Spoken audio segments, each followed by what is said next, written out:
with devastating consequences. You never expect to go to the state fair and have something like that happen.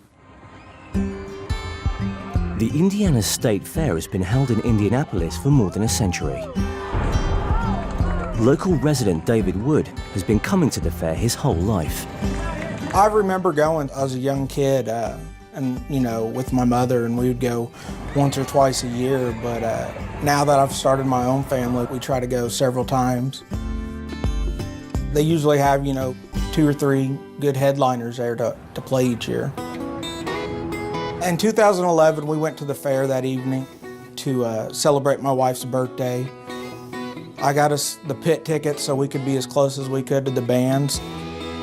Just wanting to see a big smile on her face when, she was 5-10 feet away from her favorite, band at the time. Also at the concert that night was photographer Jessica Silas. I had gone the previous year with my parents. They wanted to try and make it kind of a yearly tradition, so I bought tickets again to go to a country concert.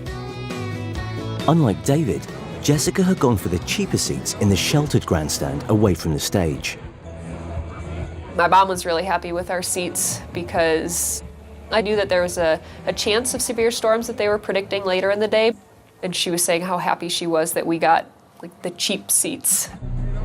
At 8:39 p.m., just 6 minutes before the headline act was due to go on stage, the National Weather Service issued a severe thunderstorm warning for the area. I was taking a lot of pictures of the storm approaching from the west, and it was just crazy how bright it was in the east, and then you turn and look in the west and it was pitch black. It was the most drastic change in color in the sky, light to dark, that I've ever seen, and you could just see that something was coming.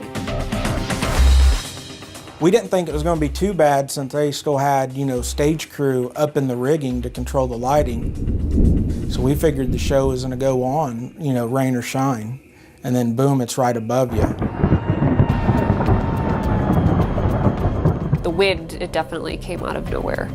It was just all of a sudden, just wind, a huge, huge gust of wind. It was painful because it was all the sand and dust and it was hitting us in the face, and people started screaming and pointing at it just because it was so out of nowhere.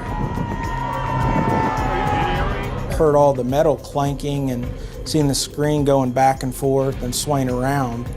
But we planned on, waiting it out to hold our good spot, because we knew if we went and stood under the grandstands until it passed, we probably wasn't going to get our prime location back. I pulled out the phone to start recording, then it seemed like a bigger blast came in and got all up under the stage equipment and the awning. At that moment, that's when I realized, things were turning for the worst. I kind of saw out of the corner of my eye the tarp on the top of the stage. It kind of came loose and it was flapping around, because I thought that was kind of weird. I grabbed my wife by her arm and turned her and started pushing her in the back. You had people pushing on you, trying to get in front of you, and then you could look up in the eyes of the people in the grandstands, and you just knew what was behind you wasn't right. It was like being chased by a beast of some sort. The stage started to lean, and then it just completely folded on itself.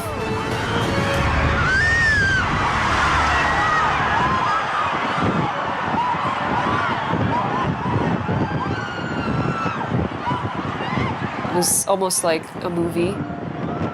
It doesn't seem real because you just don't think that that can actually happen. The strong winds had shifted concrete barriers used to anchor the stage rigging, causing the 32-ton structure to collapse. Narrowly missing David and his wife. Oh my God! It was like you felt the pressure of, all the equipment and the weight coming at you. It was like it was making its own gust of wind. I turned and looked behind, and the top of the stage was probably about 10 feet from us. Are you okay? Oh, God! You kind of had people there just in shock, holding their head, and, You tell people we're looking for friends and family members. You heard screams from under there of people that needed help and wanted out. It was just an instinct to jump back in and you know, follow the sounds and help who needed help. It was chaos. I mean, people were screaming, hands over their mouths, oh my God, oh my God.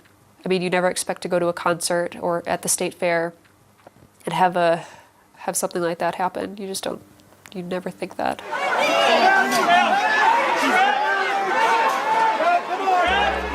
People laying around, hollering for help.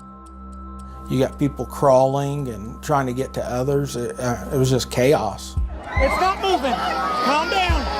Where's she bleeding from? I heard a lady, you know, screaming for help, and I seen blood all over her, and I initially thought, you know, she had a gash in her head or something, but it was her young daughter that was in her arm. I see her holding her arm, you know, close to her body, and up toward the shoulder, there was this open gash wound. Here! Hey, we need a tourniquet! I knew to take my shirt off, and I was trying to wedge that between her body and her arm to tie it off and stop the bleeding. Hey, we need a medic really bad. Well, this little girl. Right here. Right here. I just gave him my shirt for a tourniquet. I'm a doctor. It's breaking. Come on, sir. What we got? Hey, we got a doctor. Watch out. We got a doctor. 3-year-old Maggie Mullin was taken to hospital where surgeons battled to save her arm.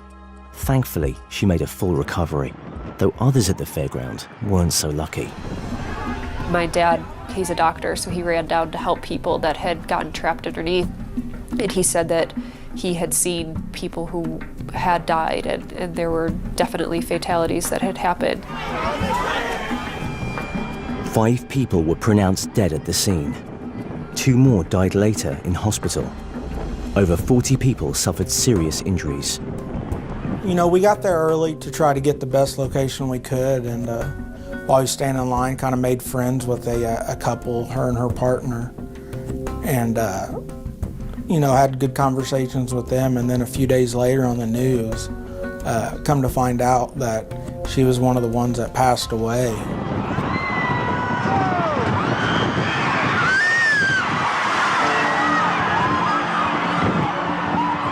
That could have easily been one of us that, you know, got hit in the head or knocked out or trapped and, you know, killed under there also. And that's when it really sunk in. We were very, very lucky.